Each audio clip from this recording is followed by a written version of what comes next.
पाकिस्तान की लगातार चौथी हार, जनूबी अफ्रीका के खिलाफ सनसनीखेज मुकाबले के बाद 1 विकेट से शिकस्त। आखिरी लम्हात में पाकिस्तान को 1 विकेट और जनूबी अफ्रीका को 11 रन दरकार थे। महाराज और शमसी ने प्रेशर गेम में विकेट बचाकर जनूबी अफ्रीका को जीत दिलवाई। 5 रन चाहिए थे तो नवाज को लाया गया, लेकिन नवाज ने फिर मैच न बचाया। चौका खाकर जीत झोली में डाल दी। मिडिल ओवर्स में भी पाकिस्तानी बॉलर्स ने खूब रन लुटाए, जो आखिर में प्रोटियाज के काम आए। जनूबी अफ्रीका ने 24 साल बाद वर्ल्ड कप में पाकिस्तान को शिकस्त देने में कामयाब हुआ। तबरेज शमसी मैच के बेहतरीन खिलाड़ी करार पाए।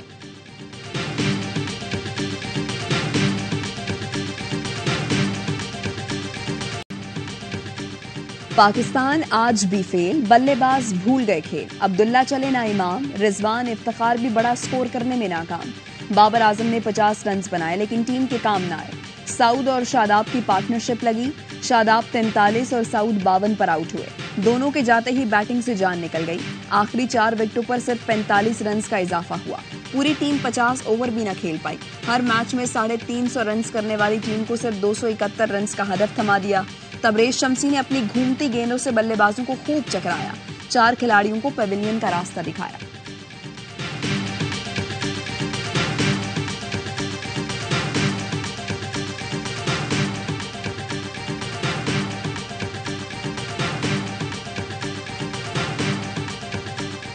This is part of the game. If they give out favor for us, but in DRS, this is umpire's calls. We are very close, but we are not finished well. Very disappointing for all the team. In the batting, we have a 10 to 15 run short. The way we are bowling, fast bowlers and spinners, they fight very well.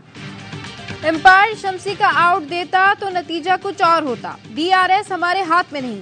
कौमी team के कप्तान बाबर आजम शिकस्त पर मायूस, कहा जीत के करीब थे लेकिन फिनिश अच्छा नहीं कर सके। बैटिंग में गलतियां हुई, हमने कुछ रन्स कम बनाए। मिकी आर्थर ने कबूल किया कि वर्ल्ड कप में हमने अच्छा कुछ नहीं किया। कहा जीतना है तो क्रिकेट का मयार बेहतर करना होगा। 6 मैचेस हो गए, अब तक हमने वर्ल्ड कप में अच्छा मैच नहीं खेला।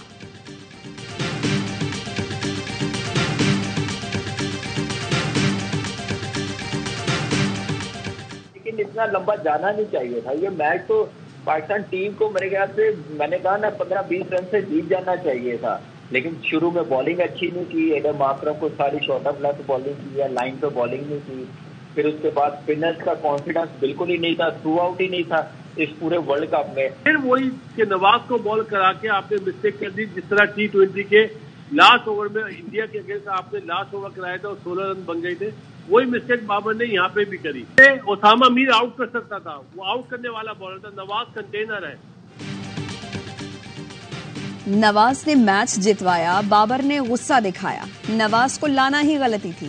साबिक क्रिकेटर्स की बाबर के फैसले पर तनकी। बासित अली ने कहा उसामा मीर को विकेटें ले रहा था, उसको ओवर देना चाहिए था।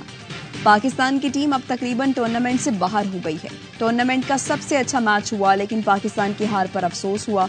कामरान अकमल ने कहा मैच बैटिंग की वजह से हारे। टॉस जीतकर बैटिंग का फैसला अच्छा था, लेकिन हमारी बैटिंग में हमेशा की तरह गलतियां नजर आईं। हर लम्हा पुरजोश में बात करते हुए अजहर अली ने कहा आखिरी 20 गेंदें जो नहीं खेले वही गले पड़ी। आखिरी ओवर तक खड़ा होना चाहिए था। जनूबी अफ्रीका चोक कर गया था, लेकिन हमने फायदा नहीं उठाया।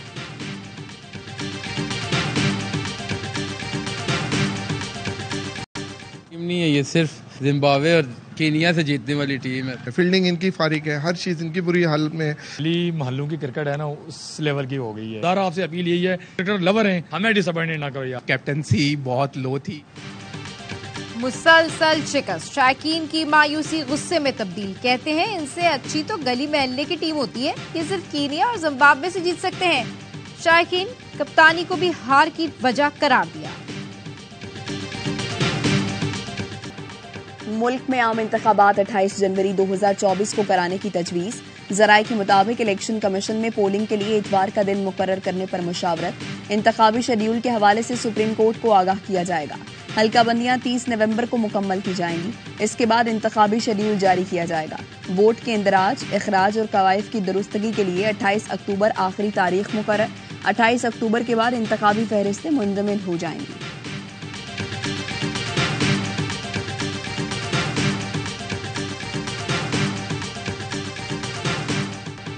साइफर केस में चेयरमैन पीटीआई की दोनों दरखास्तें मुस्तरद। इस्लामाबाद हाई कोर्ट ने जमानत और मुकदमा खारिज करने की दरखास्तें मुस्तरद कर दी। अदालत ने तफसीली फैसले में लिखा, बादियों नजर में केस पर ऑफिशियल सीक्रेट एक्ट का इतलाक होता है। चेयरमैन पीटीआई ने बतौर वजीर आजम साइफर वसूल किया और बज़ाहिर गुम कर दिया। प्रोसिक्यूशन के मुताबिक चेयरमैन पीटीआई ने साइफर के मंदराजात को ट्विस्ट करके सियासी मकासद के लिए इस्तेमाल किया। बिला शक व शुबा चेयरमैन पीटीआई के खिलाफ दस्तावेजी सबूत मौजूद हैं। संगीन नौयत के इल्जामात पर जमानत नहीं बनती। शरीक मुलजिम की वजह से इखराज मुकदमे का हुक्म नहीं दिया जा सकता। वकील चेयरमैन पीटीआई सलमान सफदर का फैसले के खिलाफ सुप्रीम कोर्ट जाने का ऐलान। कहा, साइफर डी क्लासिफाई हुआ तो सीक्रेट कैसे हो गया? 169 दिन साइफर शहबाज शरीफ के पास रहा, उन्हें गवाह नहीं बनाया गया।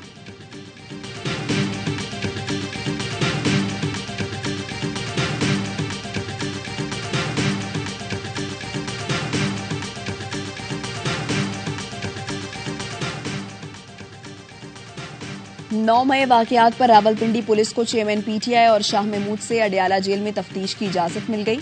रावलपिंडी पुलिस के अफसर साइफर केस की समाअत करने वाली खुसूसी अदालत में पेश हुए। अडियाला जेल में तफ्तीश की इजाजत मांगी।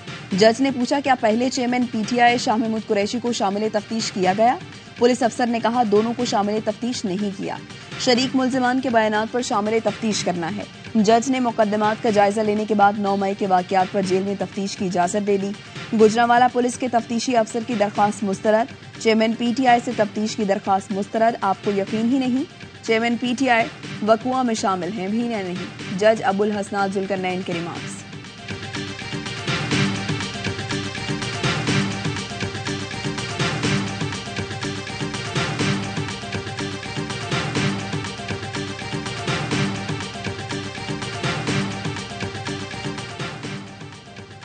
मुल्क छोड़ने पर कभी आमादा नहीं होगा। जो कुछ हो रहा है वो लंदन मुआहदे का नतीजा है। लंदन मुआहदा करप्ट मुजरिम के साथ तय पाया। चेयरमैन पीटीआई का अहले खाना के जरिए कौम को पैगाम। साबिक वजीर आजम ने कहा, इंतखाबात के बाद तक जेल में रखने के लिए मुझ पर जाली मुकदमात बनाए गए। बंद कमरों में तैयार साजिशों के खिलाफ जोर पकड़ती मुजाहिमत उन्हें खौफजदा करती है। कभी इम्कान है जेल में मेरी जान लेने की कोशिश की जाएगी। जब भी इंतखाबात का मौका आए, तंजीमी जिम्मेदारान भरपूर इंतखाबी मुहिम चलाएं।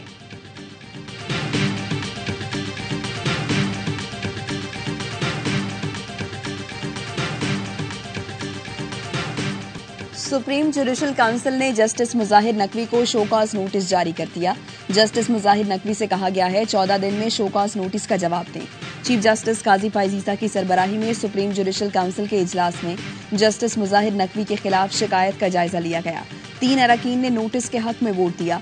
एलामिया के मुताबिक 2 ने मुखालिफत की। जस्टिस सरदार तारिक मसूद के खिलाफ शिकायत पर शिकायत कुनिंदा आमना मलिक को नोटिस जारी। दरखास्त के ज़मन में शवाहिद पेश करने की हिदायत। 29 में से 19 शिकायतों को खारिज कर दिया गया। मन घड़त शिकायतें दर्ज कराने वाले वकला को तंबीह की जाएगी।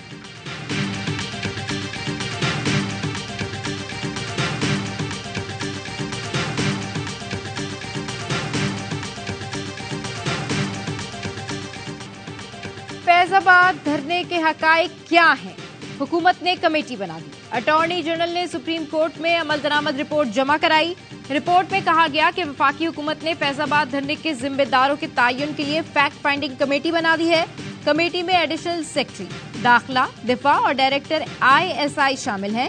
फैक्ट फाइंडिंग कमेटी तयशुदा TORs के तहत इंक्वायरी करेगी, गवाहों के बयान कलमबंद करेगी, अपनी सिफारिशात भी मुरतब करेगी।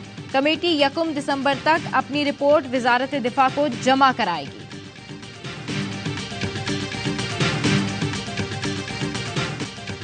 गजा पर इजरायली हमलों में तेजी, शदीद बमबारी के साथ जमीनी कार्रवाई का भी आगाज कर दिया। शिमाली गजा में तोपखानों से गोले बरसाए जा रहे हैं। जमीनी कार्रवाई से पहले मवासलाती निजाम बंद कर दिया गया। हिलाल अहमर के मुताबिक गजा में मवासलाती ब्लैकआउट होने के बाद टीमों से राबता मुनक़ता हो गया। इजरायली हमलों में शौदा की तादाद 7,326 हो गई। 3,000 से जायद बच्चे, 1,700 से जायद खवातीन, 414 बुजुर्ग शामिल, 18,500 जख्मी और 1,700 लापता हैं। इजराइल ने वहशियाना बमबारी से 772 खानदानों का नामो निशान मिटा दिया। अक़वाम मुत्तहिदा का कहना है, गजा में कोई मकाम महफूज नहीं। गजा के बच्चों का हर दिन गम, तकलीफ और अजियत में गुजर रहा है। एक बच्चे ने बताया वो खाना खा रहे थे कि इजराइल ने बमबारी कर दी। उसके घर के सब लोग शहीद हो गए। एक बच्ची अपनी मां की मैयत के साथ मामा मामा पुकारती चलती रही। इजरायली जाहिरियत से बचने वाले फलस्तीनियों में बीमारियां फैलने लगी हैं। सेहत की सहूलियात का फुकदान, नाकाबंदी की वजह से बेघर फलस्तीनी बीमारियों से परेशान।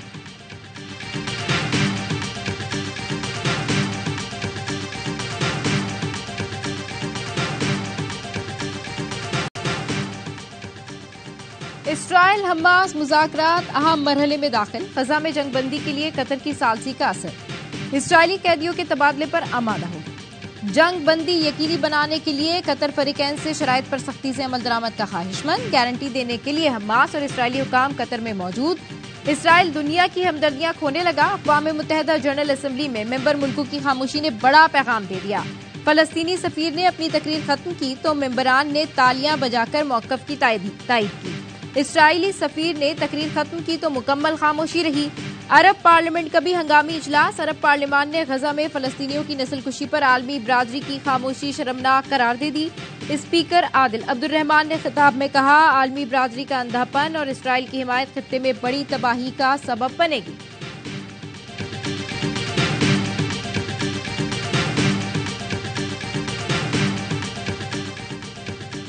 अल-कसाम ब्रिगेड का इजराइल की फौजी बेस में घुसकर हमला, दर्जनों फौजी गाड़ियां और टैंक तबाह करने का दावा। कामयाब ऑपरेशन के बाद अल-कसाम ब्रिगेड के जंगजू समुद्री रास्ते से वापस चले गए। अल-कसाम ब्रिगेड का तल अबीब में रॉकेट हमला, 6 इजरायली जख्मी हो गए। फलस्तीन के समाजी कारकुन अहमद हिजाजी कहते हैं, इजरायली फौज तबाही फैलाने के बावजूद फलस्तीनियों की हौसला शिकनी में नाकाम रही। हम अपने घरों की तामीरें नौ करेंगे। घर के मलबे पर बैठे फलस्तीनी अहमद का कहना था, इजराइल की जालिमाना मुहिम के बावजूद दस्तबरदार नहीं होंगे।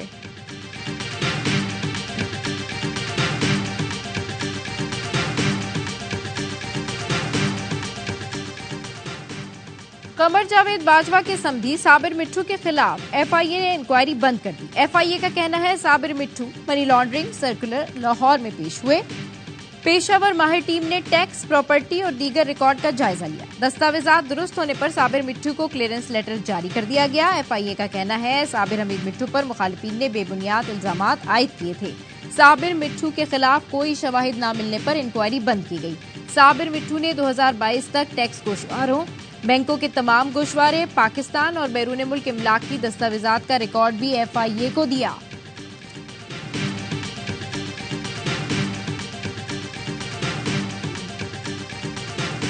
गैर कानूनी तौर पर मुकीम गैर मुल्कियों को पाकिस्तान छोड़ने की मोहलत में 4 दिन बाकी। 31 अक्टूबर के बाद गिरफ्तारी और मुल्क बदरी को यकीनी बनाया जाएगा।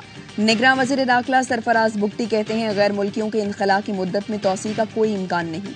निगरान वज़ीर इत्तलात पंजाब आमिर मीर कहते हैं, 1 नवंबर के बाद गैर कानूनी गैर मुल्कियों को पनाह देने वालों के खिलाफ भी एक्शन होगा। 33,000 अफराद की निशानदही हुई जिनके पास दस्तावेज नहीं। जो नहीं जाएंगे उन्हें पकड़कर डिपोर्ट किया जाएगा।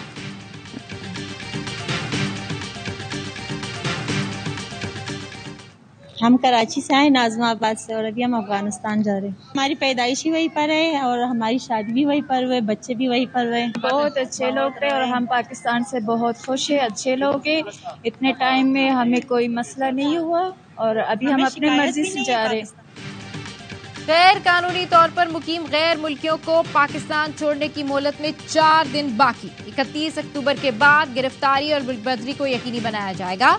निगरान वज़ीर दाखिला सरफराज बुगटी कहते हैं, गैर मुल्कियों के इनखला की मुद्दत में तौसी का कोई इम्कान नहीं।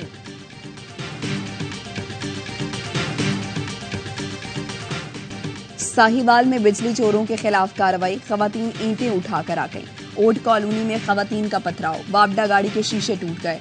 मुश्तइल अफराद का मौके पर पहुंचने वाली पुलिस पर भी पथराव, डंडों से हमला। हमले में 3 पुलिस एहलकार, 2 वापडा एहलकारों समेत 5 अफराद जख्मी। वापडा टीम के साथ आए पुलिस एहलकारों की हवाई फायरिंग।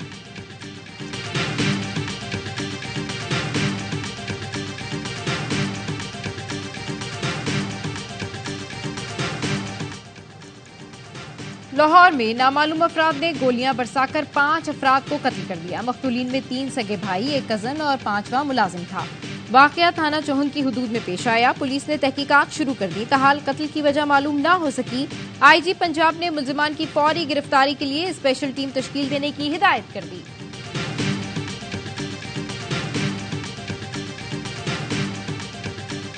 सदर आरिफ अलवी कहते हैं आज का दिन कश्मीरी अवाम के लिए स्याह तरीन दिनों में से एक है। निगरान वज़ीर आज़म अनवारुल हक काकड़ ने कहा भारत को सलामती काउंसिल के करारदादों पर अमल दरामद कराना होगा।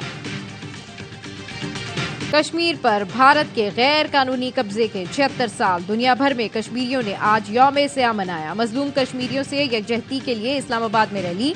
निगरान वज़ीर इत्तलात की शिरकत। कराची में स्कूल के तलबा की रैली। वज़ीर दाखिला सिंध हारिस नवाज शरीक हुए। पेशावर में गवर्नर खैबर पख्तूनख्वा और निगरान वज़ीर आला ने कश्मीर यकजहती रैली की क़यादत की। लाहौर, फैसलाबाद, पाकपतन, खानेवाल, भावलपुर और दीगर शहरों में भी कश्मीरियों से यकजहती का इजहार। वज़ीर आज़म की मुआविन खुसूसी मिशाल मलिक कहती हैं निहत्ते कश्मीरियों ने भारतीय फौज का मुकाबला किया। हमारी जद्दोजहद आज़ादी मिलने तक जारी रहेगी।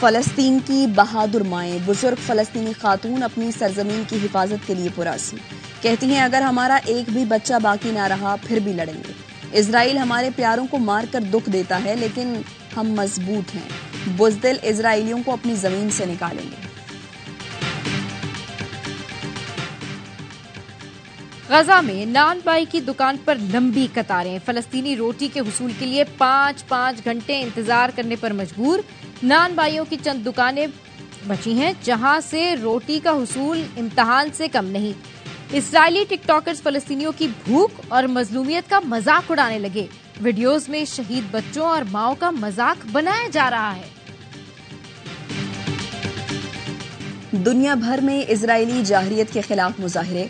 उर्दन के दारुल हुकूमत ओमान में नमाज जुम्मा के बाद बड़ा मुजाहिरा। फलस्तीन के परचम उठाए, इजराइल के खिलाफ नारेबाजी। बारिश के बावजूद हजारों अफराद सड़कों पर निकले। यमन के दारुल हुकूमत सना में भी नमाज जुम्मा के बाद फलस्तीन से इजहार यकजहती का मुजाहिरा। इजरायली मजालिम की शदीद मजम्मत की। भारतीय दारुल हुकूमत दिल्ली में फलस्तीन के हक में आवाज उठाने वालों पर पुलिस टूट पड़ी। कई मुजाहिरीन को गिरफ्तार कर लिया। न्यूयॉर्क की वॉल स्ट्रीट पर अमरीकियों का मजलूम फलस्तीनियों से इजहार यकजहती। ब्रसेल्स में यूरोपीय रहनुमाओं के इजलास के मकाम के सामने हजारों अफराद का फलस्तीन के हक में एहतजाज।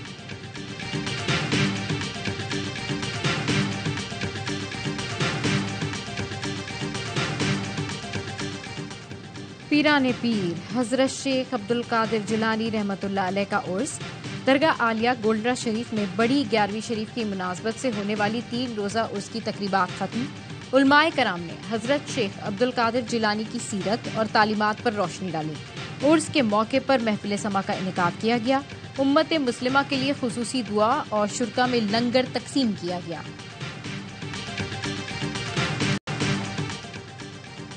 ज़का अशरफ की लाहौर में सरफराज अहमद से मुलाकात। चेयरमैन मैनेजमेंट कमेटी ने सरफराज अहमद की कायदाना सलाहियतों को सराहा। कराची वाइट्स को कायदे आज़म ट्रॉफी का चैंपियन बनने पर मुबारकबाद दी। शाहनवाज दहानी भी मुलाकात में मौजूद थे। चेयरमैन ने उम्दा कारकर्दगी पर दहानी को भी शाबाश दी।